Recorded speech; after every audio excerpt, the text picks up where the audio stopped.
स्नान पर ज्वर पीड़ित महाप्रभुंकर अणसर पिंडी शास्त्रानुमोदित चिकित्सा चली।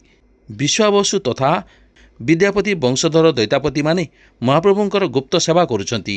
शनिवार शय्याशायी महाप्रभुंकर श्री अंगरे जड़ीबूटी युक्त फुलरी तेल लगी करा सहित यार प्रस्तुति आरंभ हो साराणी। श्रीमंदिर वैद्यों परामर्श क्रमे श्रीअंगरे ओष लगी करा 3 दिन लगी यही ओष उपचार चलिबो।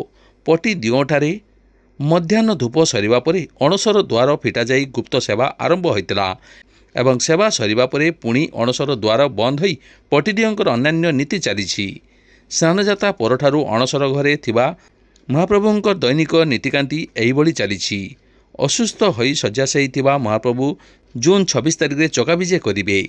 फुलुरी तेल असमर्दन हेबा परे महाप्रभु सामान्य सुस्थ अनुभव करने सह चका उपरे विजे करिवे। या परे महाप्रभु को रक्त वस्त्र और खड़ी लगी करा जिवो। श्री अंगरे यह लगी हेबा परे महाप्रभु सुस्थ अनुभव करिवे।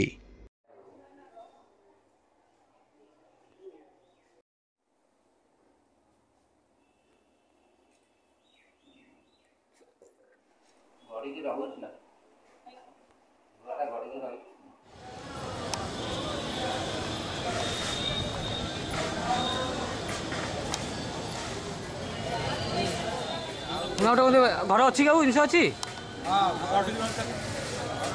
हाँ जानतु